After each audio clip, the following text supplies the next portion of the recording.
Hello everybody and welcome back to the Bobcats franchise. I've definitely been neglecting this series. It's been a few months now since I started the series and started the season. But since the Bulls are in a little bit of a stopping point as we have advanced to the second round in that series, I figured now is a good time to revive the retro Bobcats rebuild. Last episode we played our first game of the series against the Pistons, which was a 20-point loss. And then the very next day, we got our first win of the franchise against the Portland Trail Blazers. And we have a long season ahead of us now, ranked 28th in the power rankings, with a roster full of unproven young assets that are hungry to earn themselves some money. I want this series to be fairly fast-paced. I don't want to spend too much time on each season, especially Season 1, when we are probably the worst we're ever going to be. So this episode is going to cover a lot of ground. We start things off with a loss to Atlanta. Okur with a very good game, same with Iguodala, but it was not enough to top Al Harrington and the Hawks' trio of first-round picks in Boris Diaw, Josh Smith, and Josh Childress. And in this game, our first-round point guard, Beno Udrih, went down with a lower back bruise. That'll open up some minutes for Steve Blake, but also Milt Palacio, who slides in to the bench rotation. And this is a game that I wanted to get into. The San Antonio Spurs, one of the most promising young teams in the league, led by Tim Duncan, who now has 2 MVPs and 2 rings. We are on the road in San Antonio as Okur wins the tip. Mehmet Okur, the face of our franchise, has been our best player so far, but now he's going to get a matchup with another big man who can match him in the skill department. Tim Duncan on the boards, getting San Antonio on the board. Malik Rose running the floor and dishing it off to Duncan inside. Malik Rose now slides in as the starting center for the Spurs after David Robinson retired. And Okur from deep gives us the lead here. Parker attacking the rim. Of course, Duncan's the face of the franchise, but don't forget about the young French point guard who just got put on skates by Steve Blake. What a move!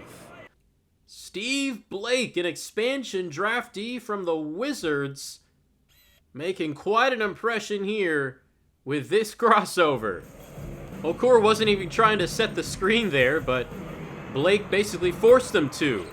And a high arcing floater from Parker. Nice answer. 8-7 Spurs. Brent Barry will get it out there to Bruce Bowen, whose 3 swirls in. One of the best role players in this league. An exemplary 3-and-D player.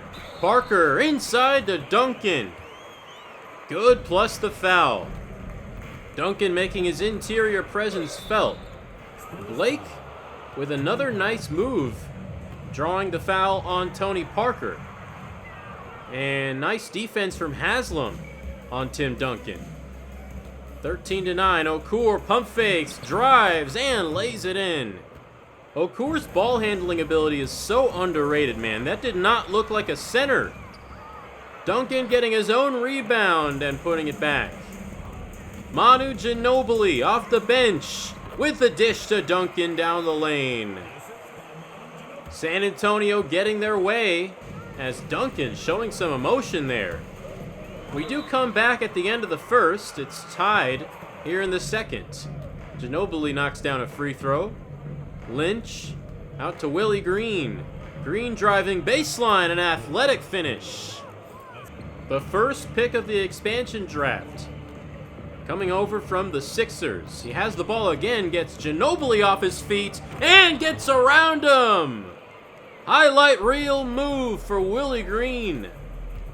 Tony Kukoc is now a Spur. He hands off to Parker, who puts up a crazy finish, and it goes down. Chris Anderson called for the foul. Parker's touch around the rim at his size is nearly unmatched, as Malik Rose wrestles down a rebound and gets it out to Bowen for 3. Spurs up by 7. Okur off a screen, nails a 3. Okur doing his best Dirk impression right now. Obviously, it's nice when your center can get out and hit a pick and pop three once or twice a game, but with Okur, we can actually get him running around off the screens and knocking down movement shots. That is such a luxury as Haslam lays it in. 4-point game, Bowen makes it 6. Nice pull up on the baseline. Green looking for his layup. The reverse doesn't go, and it's rebounded by Haslam, who gets to the free throw line, not able to hit the second one, and saving it from going out of bounds is Green. Here's Deshaun Stevenson. Out to Steve Blake, open three is good. You know that tweet that's like, dudes will sit around for hours and name random athletes and call it a day? I feel like that's basically this Bobcats team. They have everybody that's going to get named in those discussions. Parker misses an open shot. Okur on the other end, guarded by Rose. Okur with the spin move to the middle, he's fouled. Even when he doesn't make his shots, Okur's postgame is just so beautiful to watch. Stevenson, pull-up jumper, gets the roll. And we're back tied at 46. Bobcats putting up a fight here against one of the championship favorites. Under 3 to go in the half. Brent Berry hits a 3 in transition. Greg Popovich has done a great job surrounding Duncan and Parker with shooters like Brent Berry.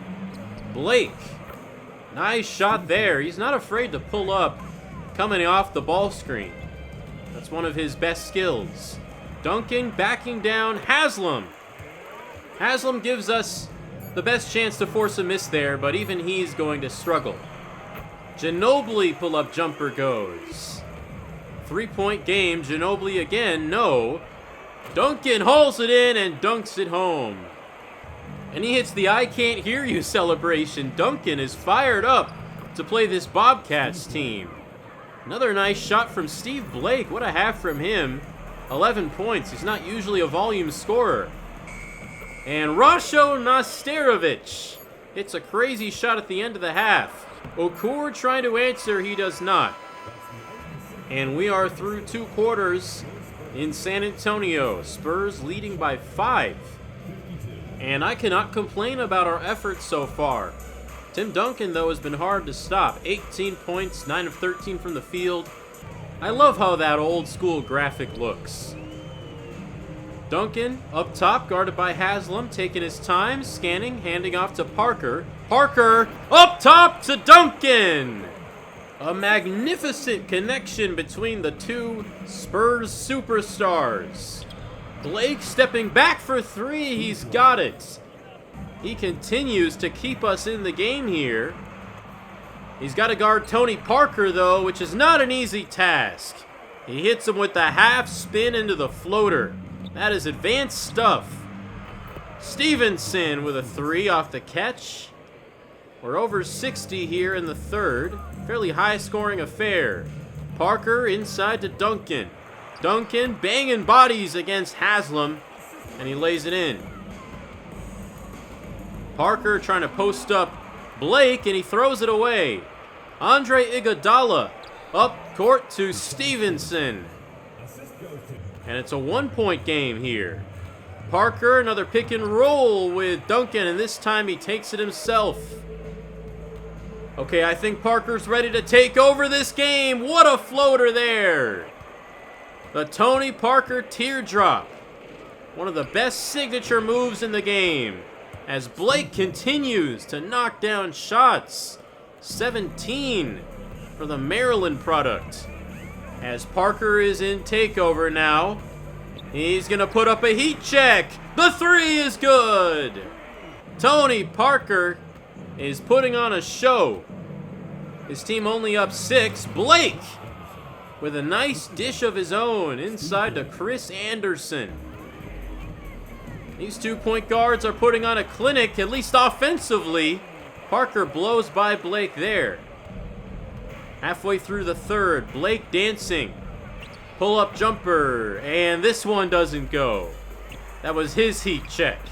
As Bowen puts it up, and it hangs on the rim, rebounded by Duncan, blocked by Anderson, back to Duncan, and it's in Parker's hands. Parker guarded by Blake. Looks like he's in a flow state. Pull up three, almost went. Blake now staring down Parker near half court. These two are going band for band today. Blake inside, now fades away with the floater. Everybody turn on League Pass right now. Steve Blake and Tony Parker are putting on a clinic. As George Lynch tips it in. Now Ginobili, a cross-court pass to Bowen. The Spurs are just so good at moving the ball.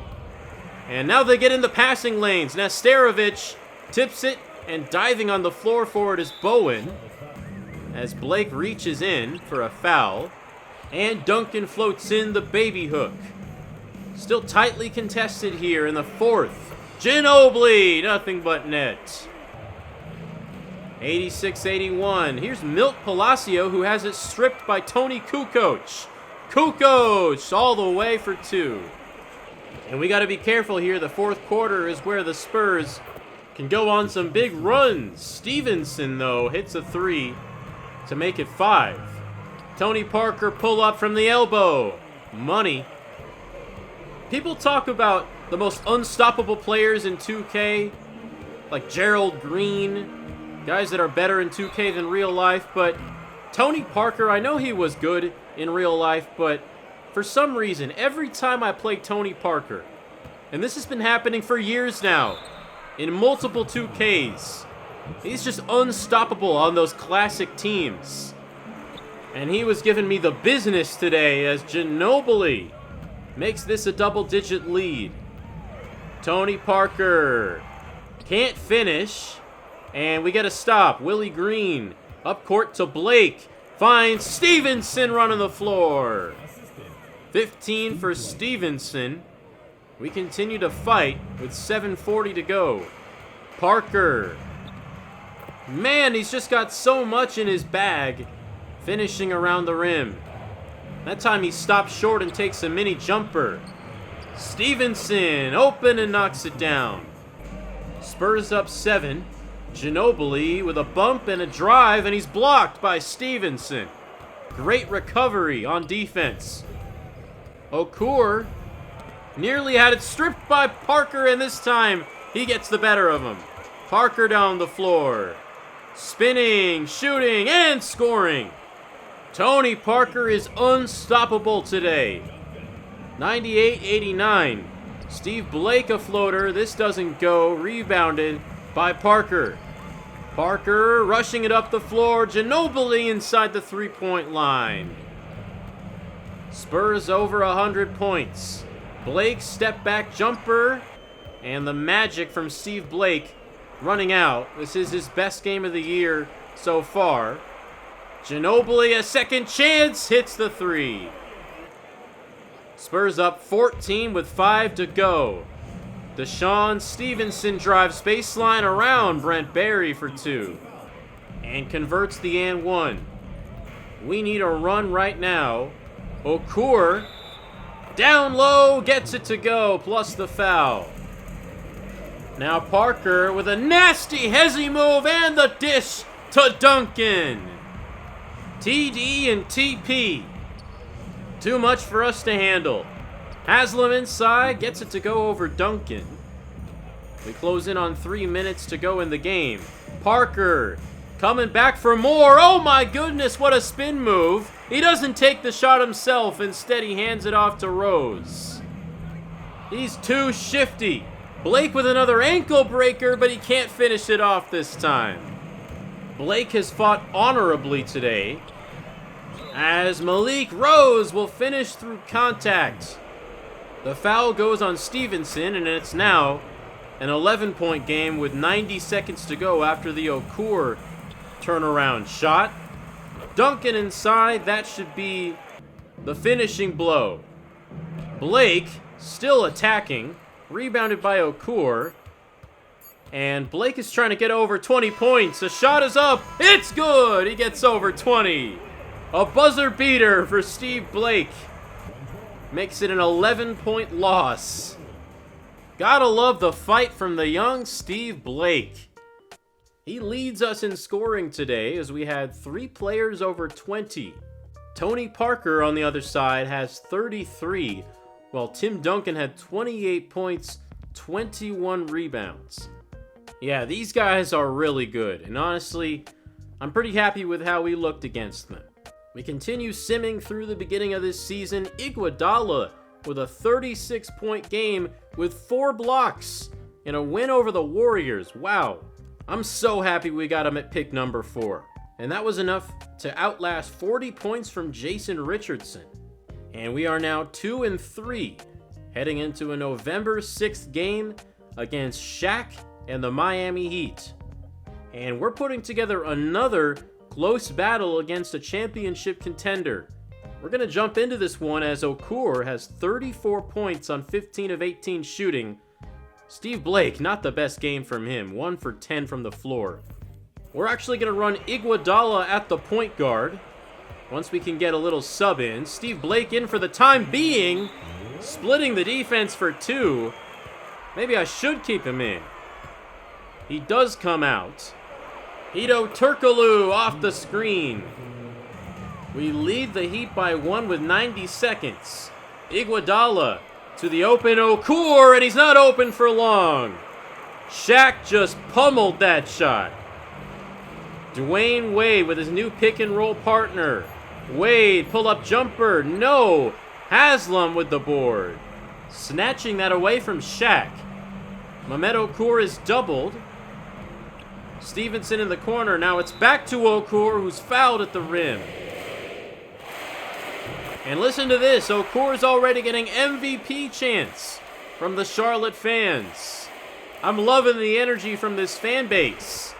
As Okur makes it a 3-point lead. Way down the lane, no. O'Neal scoops it up and slams it down. 20 seconds to go, sitting on a 1-point lead. Okur, fadeaway shot doesn't go. And Miami will advance. They have the last shot. It's Eddie Jones, Robert Horry, Dwayne Wade in the corner. That doesn't go. Charlotte wins. I'm very impressed with this team's start. This is just a bunch of 20 to 25-year-olds still trying to learn how to play with each other, and we are managing to beat top teams. Okur was the star today, 36 points. What a find in free agency. Wade and Shaq didn't even play bad, we just beat them. And just like that, Beno Udrih is back. Bye-bye Milt Palacio. And the very next game, the Heat do get us back with a 13-point win in Miami. Steve Blake with another good game. Udrih in his return goes for 6 points. And we beat another quality team. The Kings fall 113-110 as Iguodala stars. Another win over the Memphis Grizzlies here. And we blow out the Clippers, who made the playoffs last year. That's now 5 of our last 7. Not sure what was going on with Elton Brand here, 2 for 11. Usually one of the most consistent big men of the game. And I'm not sure anyone saw this coming. 6-4 to start the season. The Wizards are actually atop the East right now, led by Gilbert Arenas, and the Detroit Pistons are behind him.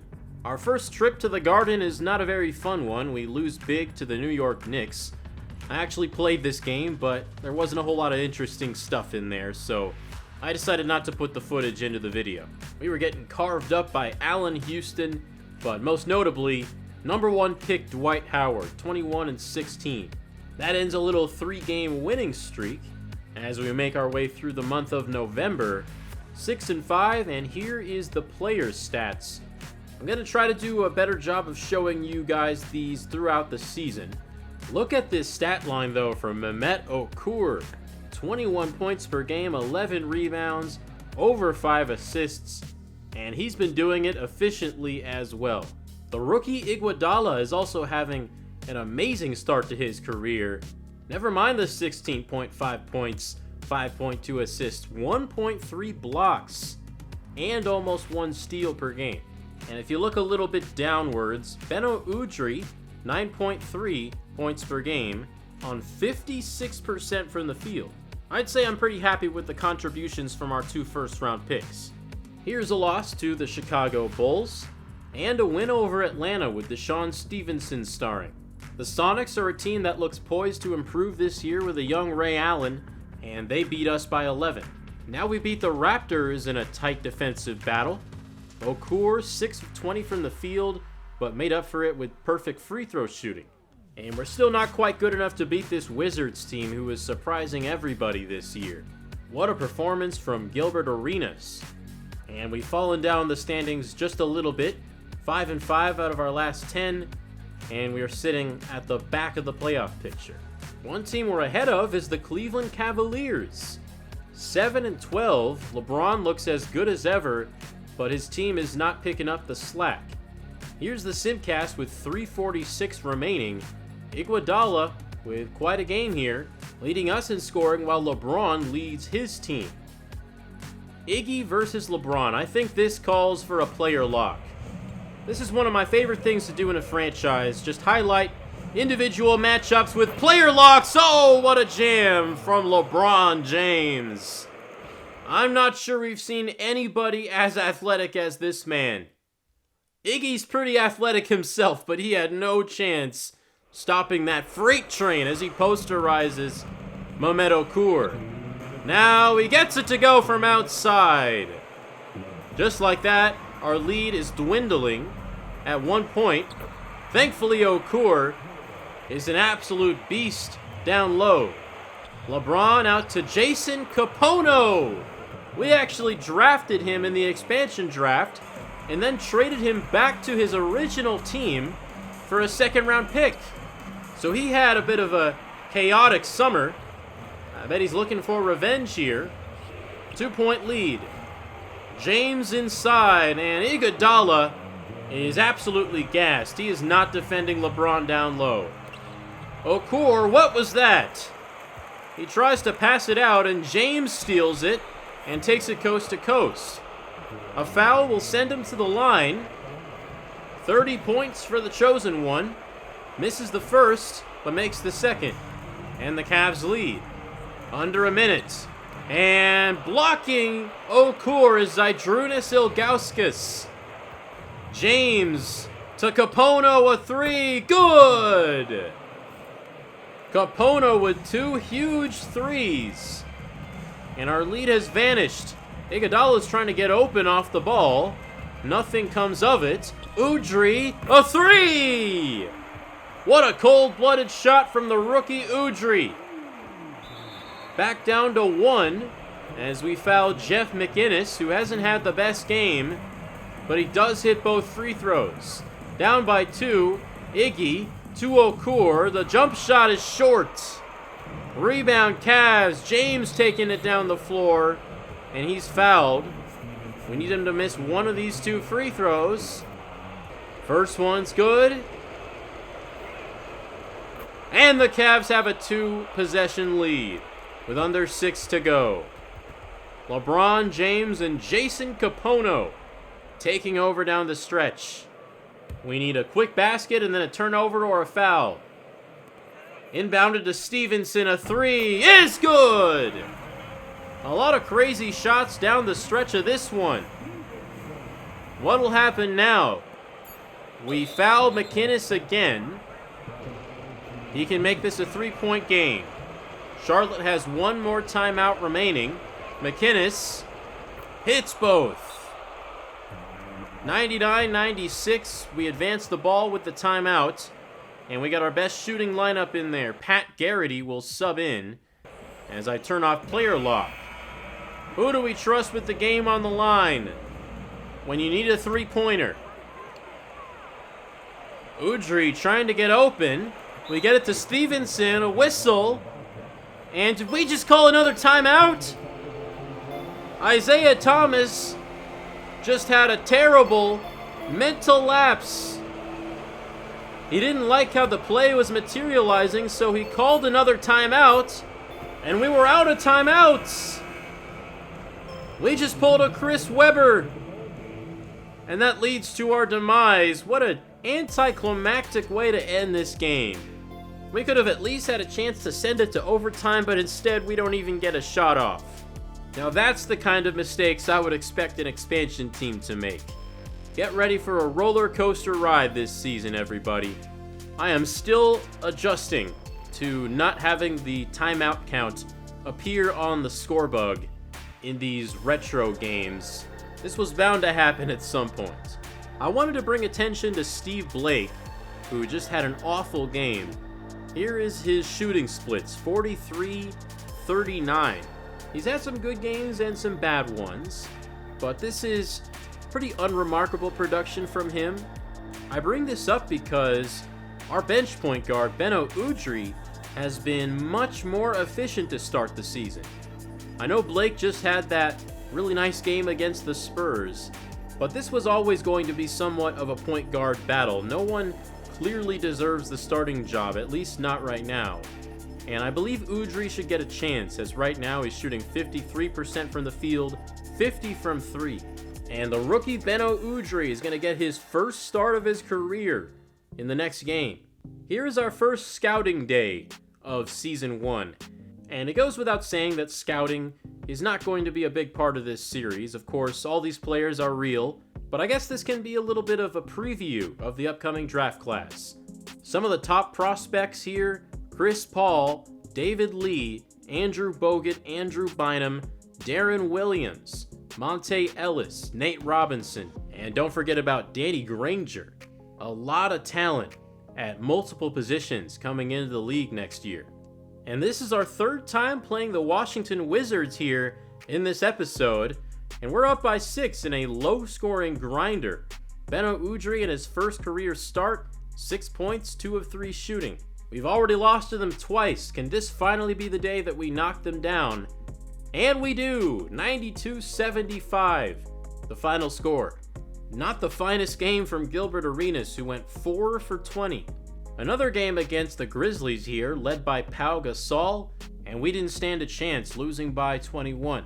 And here's another standing update. The Charlotte Bobcats are 10th in the East, and the Pistons have overtaken the Wizards. And this is out of order here, but the Wizards are actually number 3 in the East, behind the Pistons and Orlando Magic. And sitting near the middle of the conference are the New York Knicks and the Toronto Raptors. The Raptors, led by Vince Carter, have been underwhelming. Carter's points per game are down by nearly 4 points from last season. And there are rumors that Carter might not be too happy with the direction the Raptors are going in. They haven't had much in the way of playoff success from the time he was drafted in 1998 all the way up to now. And now that they drafted Chris Bosh, they've now been touting him as the potential future face of the franchise, while Carter has been placed on the trade block. And it looks like it's going to be a very unceremonious exit from Toronto for the high-flying Vince Carter. Breaking news, we have our first mid-season blockbuster trade. Vince Carter is being traded to the New York Knicks to team up with Dwight Howard. What a stunning development, as Air Canada is going to touch down at JFK Airport. The Knicks were in a really weird spot as a franchise, as outside of the number 1 pick Dwight Howard, they had an aging, very overpaid roster while being one of the worst teams. I mean, how do you think they got that number 1 pick in the first place? Well, James Dolan is going to put an end to that era with this trade, getting a star in Carter to pair with a budding star in Howard. And this is how it all went down. Vince Carter traded with Calvin Booth, and the return is Tim Thomas, Mike Sweetney, Nazi Muhammad, and 3 first-round picks, with 2 of them being protected. And it's never a good look trading a franchise player away in his prime, but for the Raptors, I'd say this is as good of a return as they could have asked for. Tim Thomas still has quite a few good years left in him, an 81 overall 27-year-old with some scoring ability, some shooting ability, and a former number 7 pick in 1997. He is the centerpiece of this haul for sure, but they also get a recent lottery pick in center Mike Sweetney. Sweetney has shown potential as a big, powerful force down low. At 6'8", 275 pounds, he can play the 4 and the 5. Here is the new Knicks roster. And all this talk about Carter and Howard teaming up, people are forgetting about Allen Houston at 33 years old, still one of the best shooters in the game. Now this team still does lack depth. They do have Kenny Thomas, who slides in at the starting 4, but outside of that, they don't have much. Howard Isley is their 5th best player, and he'll start at point guard. But when your team is struggling, you take the chance to pair your generational rookie center with one of the most athletic wings of all time. And for Toronto, this is officially Chris Bosh's team now. He has shown incredible promise so far in his career, averaging a near 20-point double-double already. But I guess the front office decided that they weren't going to go anywhere with Bosh and Carter at the helm, especially with Carter being a disgruntled star. We'll see how far Bosh can take the Raptors going forward. Moving on, we take another big win, and this time over the West-leading Dallas Mavericks. And we had quite the defensive performance. Steve Nash shot 2 of 12. Unfortunately, we did have an injury here as George Lynch hyperextends his elbow, which opens up some minutes for Quintel Woods. And we follow it up with a loss to the Ron Artest-led Indiana Pacers. And look at this, right away we get to see a Vince Carter revenge game against his former team. It's Bosh versus Carter at the Garden. Early in the game, the crowd anxiously awaiting the first Carter basket, but Howard gets things started with a bang. Now here's Carter coming around the screen and knocking down his first shot as a New York Knick. Now he has it again, attacking the rim and dunking over the entire Raptors defense. Man, this is going to be a really fun team to watch this season. Whether they win 40 games or 55. I certainly can't see them winning less than 40, because on paper, Howard and Carter are a match made in heaven. And they certainly looked like it in their debut together. 15-point win over the Raptors. Back to the Bobcats as we are in a tight one against the Orlando Magic. Down by 1, 2:07 to go against T-Mac and the gang. And we're not able to pull this one out. A 6-point loss. As Vince Carter's cousin, Tracy McGrady, goes for 23. And that is another dynamite scoring wing who may be looking to move teams and find a better on-court fit. We'll have to monitor the situation in Orlando. I wanted to very quickly go over my training settings for my individual players. I find myself having to change quite a bit of players from their default archetype, because a lot of them are just wrong by default, and that can affect how they develop as players. So here's what I come up with so far. Mehmet Okur is going to train as an offensive center. For Andre Iguodala, I have two-way small forward. For Udonis Haslem, I have inside scoring. We want to develop his post game. And then for Deshaun Stevenson, offensive shooting guard. Beno Udrih, offensive point guard. I took out a lot of the athletic focuses and the rebounding focuses. I didn't want someone like Willie Green to only develop his athleticism. I mainly want to focus on skills, particularly shooting and defense. And we don't have a whole lot of mentors on this team, but we do have one veteran in George Lynch who is going to be mentoring Andre Iguodala. And he has 3 badges that he can offer to our first round rookie. And that is off-ball pest, pick dodger, and glove. 3 badges that would be very, very nice to have on Iguodala. And what do you know? Our next game is against Vince Carter and the New York Knicks. And why not take a look at the new look Knicks and see how we stack up against them? Vince Carter is another 2K demigod. I mean, any wing who's as athletic as Carter is and can also shoot and handle the ball is a problem in this game. Deshaun Stevenson gets things started.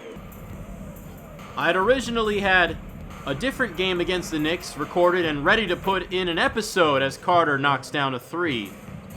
But once this trade happened, I knew that this was going to be the more compelling game to watch. Carter, what a move on Okur, but he can't finish the shot. Carter again, inside the 3-point line, knocks it down. Carter guarded by Iguodala. Hop step into the jumper, that misses. Too strong off the backboard. Udrih up court to Iguodala, who feeds Haslam down the lane. We definitely thrive in transition this year, as Howard goes up high for the lob jam off the assist from Kenny Anderson. Here is Anderson out to Allen Houston. Smooth three-pointer. 10-4 Knicks. Udrih backing down Anderson inside. Pump faking, putting it up over him and in. I really like how the body-to-body collisions feel here on 2K25. It's a lot better than 2K23 as Carter lays it home. 12-6. Udrih, a finger roll, it rolls off. Haslam with the rebound. Back out to Deshaun Stevenson. Now Iguodala, a wing three-pointer, is good. This team is really fun. I don't care how good we are. Andre Iguodala and Mehmet Okur is a great starting point for an expansion franchise. Kenny Anderson going up for the lob, and Carter, through a crowd, somehow manages to catch that. I have no idea how we didn't deflect that pass. Okur with the step back. Such fluid movement in the post. Houston pull up from the free throw line, rebounded by Howard, and he lays it in. Stevenson out to Quintel Woods for the pick and pop jumper. Kenny Anderson starting at point guard today. Howard Isley must be injured or something as Howard slams it inside. Carter straightaway three. Yeah, he is locked in. He looks like a completely new player since he's been traded. Carter now taking it coast to coast and gets the bounce on the elbow J. And the Knicks nearly doubling us up. Green is set back by Dwight Howard. He just blocks shots so forcefully. Back in this era, I feel like shot blockers were so much more menacing. I mean, nowadays, guys are just worried about keeping the ball in bounds so their teammate can rebound it. They used to be like, nah, let me send this out of bounds. Let me make a statement. Carter, a jumper is good. He is filling up the net. 29-20. Blake out to Woods. It's another J. Quintel Woods, maybe a guy we should start using on pick and pops more. And Carter makes it rain. How do we stop this? Carter with it again. He gives it up to Hawkins. And Hawkins up top to Carter. Even when he passes the ball, you still got to worry about him. Carter again. The same play. This time he takes us to the woodshed. Carter has that look in his eye today. Iguodala now guarded by Carter. And Carter is putting the clamps on Iguodala. He pokes this free and gets it up court to Joaquin Hawkins. 38-22, New York dominating. Second quarter, here's Carter, baseline, floater, short. Rebounded by Okur. Here's Stevenson on the left wing. A step back, midi is pure. The best shot creator on this Bobcats team, Deshaun Stevenson. Othella Harrington will get the hoop and the harm. Now that's a name. Udrih misses the contested jumper. Okur chases it down. Haslam with a wraparound pass. Okur nearly fumbled it away. He gets it back. Backing down Howard. And he gets his own rebound and puts it in. Nothing coming easy right now for this offense. We still get the bucket there. Haslam will punch it on Vince Carter's head. 42-28, Carter spins right. Now he explodes for a slam. Udrih, pick and roll, a finger roll off the window. And they just keep getting the ball to Vince Carter. Missed a good look, but Howard cleans it up. 46-30, here's Okur. High arcing floater, that was a beauty. But so far, New York is beating us even worse than San Antonio. Somehow that pass found Howard, and somehow he wills that ball into the basket. 48-32, Carter with a combo and a jumper. New York at 50 points. Here is Steve Blake with a little pump fake and the soft touch. Blake now trying to earn his starting job back as Chris Anderson is going to pluck that pass out of the air. Stevenson to Anderson! The Birdman soaring above the rim right there. Stevenson off a down screen nails a three. 54-39. New York in the lead as Blake floats it down the lane. We're finally over 40 points. That's Kurt Thomas curling to the rim for a layup. Nearly at halftime, Stevenson splits the New York defense. And we will head to the locker rooms down by 9 to the new look New York Knicks. Vince Carter, the star of the day, he's got 18. And he could be on pace to surpass his career high of 51 points, 27 at the half. He is just letting it fly today, as the Knicks are shooting 55% from the field, largely thanks to him. On our side, it's Deshaun Stevenson leading us with 11 points. A very balanced scoring effort. Here we go in half number 2. It's Howard feeding Houston inside, who is erased by Chris Anderson. He managed to guard 2 guys on that play. Still Knicks ball. Anderson will put it up and in. The 14-year journeyman, nearing the end of a very long and successful career. And leaning back for that shot is Beno Udrih.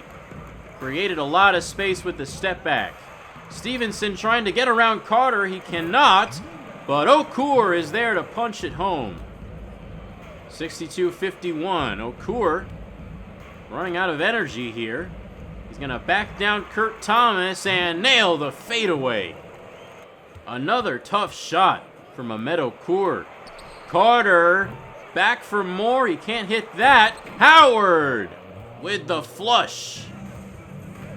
66-55. Here's Udrih, and he throws it away to Carter. Carter is off to the races. Man, he's so fast. This guy is absolutely cooking us right now, as he and Howard share a moment. The sky is the limit for that duo as Okur vacuums in an offensive rebound. 69-57. Carter, corner three is good. It doesn't matter if there's a hand in his face. He's still knocking it down today. Carter again. He hits it. Half man, half amazing.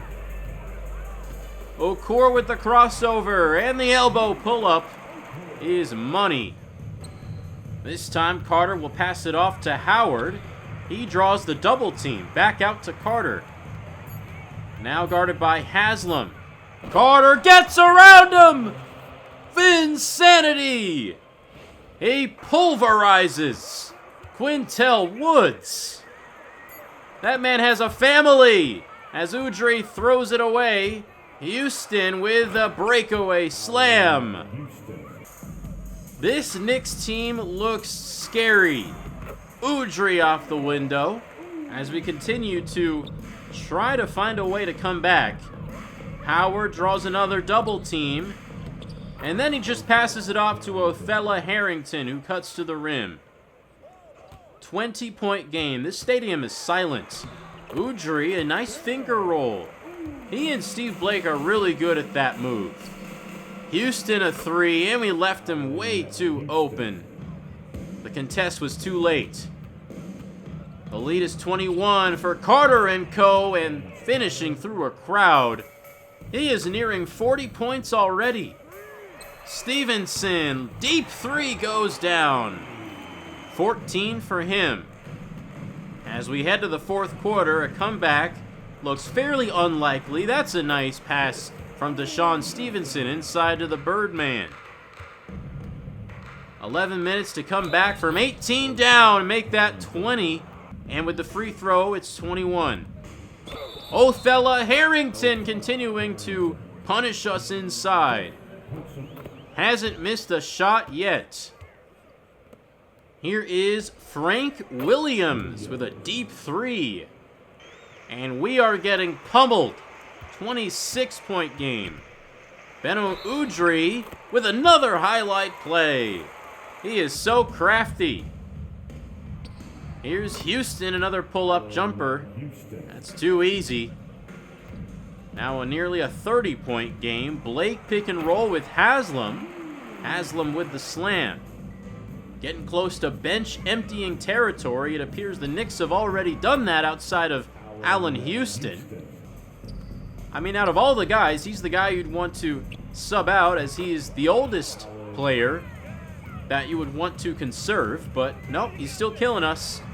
Udrih pull-up jumper off the glass. He loves to bank those shots home. Let's see what Steve Blake can do. He's out on the court with Udrih, and he gets the assist as Udrih knocks down a three. He's got 18 points. One of the best games of Udrih's NBA career. Luke Jackson hits a three, the former Oregon Duck.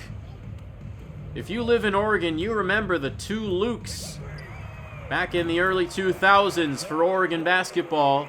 There's Quintel Woods with a three. Nearing the final minute now, Milt Palacio, no good, but Maciek Lampe finishes it. I grossly mispronounced his name in the opening episode of the series. I'm sorry, Maciek. And Quintel Woods ends things with a three to make it at least under a 30-point game. 122-93. Vince Carter could have gone for 50 if he wanted to, but he didn't play at all in the fourth quarter. He finishes with 40. And if they can play like this consistently, they'll be so good. Dwight Howard with 16 boards, 2 steals, and a block. And they got a vintage Allen Houston performance as well. And looking on the bright side for us, Beno Udrih looked really good today. And he looks like he deserves the starting point guard spot. Here's our first bit of scouting progress. Chris Paul, the only B+ or higher. But we do have some new names on this list now, with Lou Williams, Ersan Ilyasova, Marcin Gortat, Gerald Green. Man, it would be fun to have Gerald Green on this team. This is a really deep draft. But here is the mock draft from Sporting News. Time will tell if we get the number 1 pick. Of course, that would be a gold mine if we can get Chris Paul. But so far, we are not the worst team in the league. And it's probably more likely that we end up with someone like Darren Williams, Andrew Bogut, maybe David Lee. We could pretty much use help at any position, even center, because Okur could slide down to the 4 if we wanted him to. And we take a 39-point loss here to the Indiana Pacers. Our offense was just totally asleep today. Okur 5 of 20. By the way, George Lynch is back and healthy. I do see him as a trade piece since he is one of our older players and probably someone who would want to be playing on a contender. Hopefully he can boost his trade value in the coming games. Here's another close finish against Melo and the Nuggets, down by 1 at home with a minute remaining. Our defense has been on fire in the second half. Let's see if we can get it done. Nope, we don't. We only scored 2 points in the final minute, and we lose by 5. 76ers beat us by 12. And then we lose to the Magic, and I'm not sure we could have had a more catastrophic game than this. Our top 2 players go down with injuries in this one, Okur and Iguodala. Iguodala has a strained hip. That'll sideline him for 6 to 8 weeks, while Okur will only miss 1 to 2 weeks with a bruised hip. What are the odds that your best 2 players both injure their left hip in the same game? I wonder what happened there. All right, we're going to have to put out some crazy starting lineups in the coming games. Chris Anderson will now start at center, and George Lynch slides in at the starting 3. And this gives us a chance to actually play Maciek Lampe in the rotation.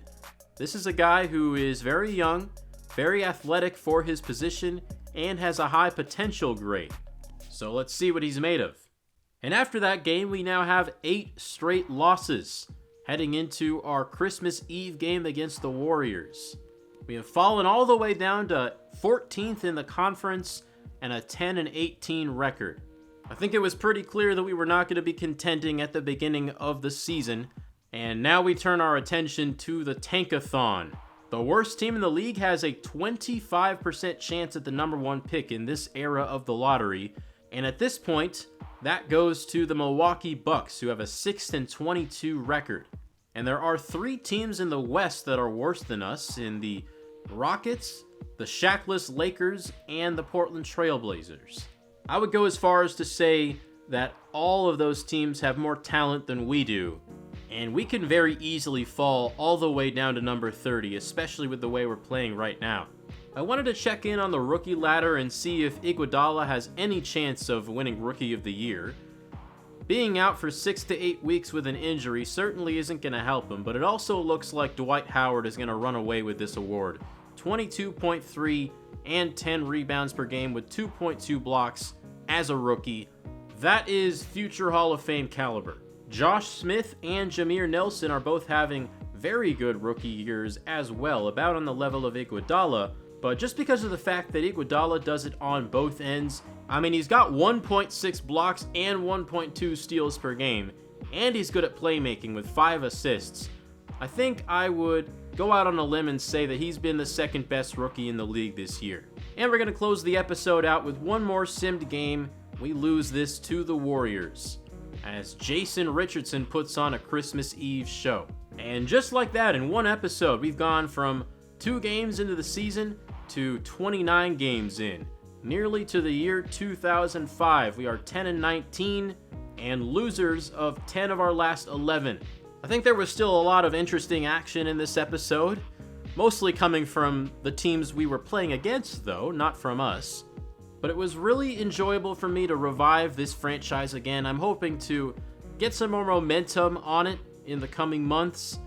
Of course, the Bulls franchise does take priority. We're in a much more exciting point with that team. But yeah, since we just advanced to the next round of the playoffs with the Bulls, I felt like this was the perfect time to get another Bobcats episode in. And I think until the Bulls franchise is fully over, this is what I'm going to mostly do. I'm going to wait for a stopping point in the Bulls franchise and post the Bobcats videos as a little bit of an intermission. Eventually, though, this will hopefully take over as my main 2K franchise. I definitely don't want it to be as time-consuming and as long as the Bulls franchise has been for me. I think, obviously, the fact that we know which players to take in the draft is going to make the team-building aspect of this series a lot easier, and it's going to make us become a good team a lot faster. But that's okay with me, as this series is less about the challenge of team building and more about the nostalgia factor of this 2K My Eras mode, and just diving into NBA history, playing with it, changing some key events, and just having fun. But yeah, thank you for watching this episode. If you like what you see, I'd really appreciate if you left a like on the video, left a comment with some feedback. Don't forget to subscribe to the channel, turn post notifications on if you want to stay updated, and of course recommend me to a friend. Thank you all, have a good rest of your day, and I will see you with more Bobcats franchise very soon.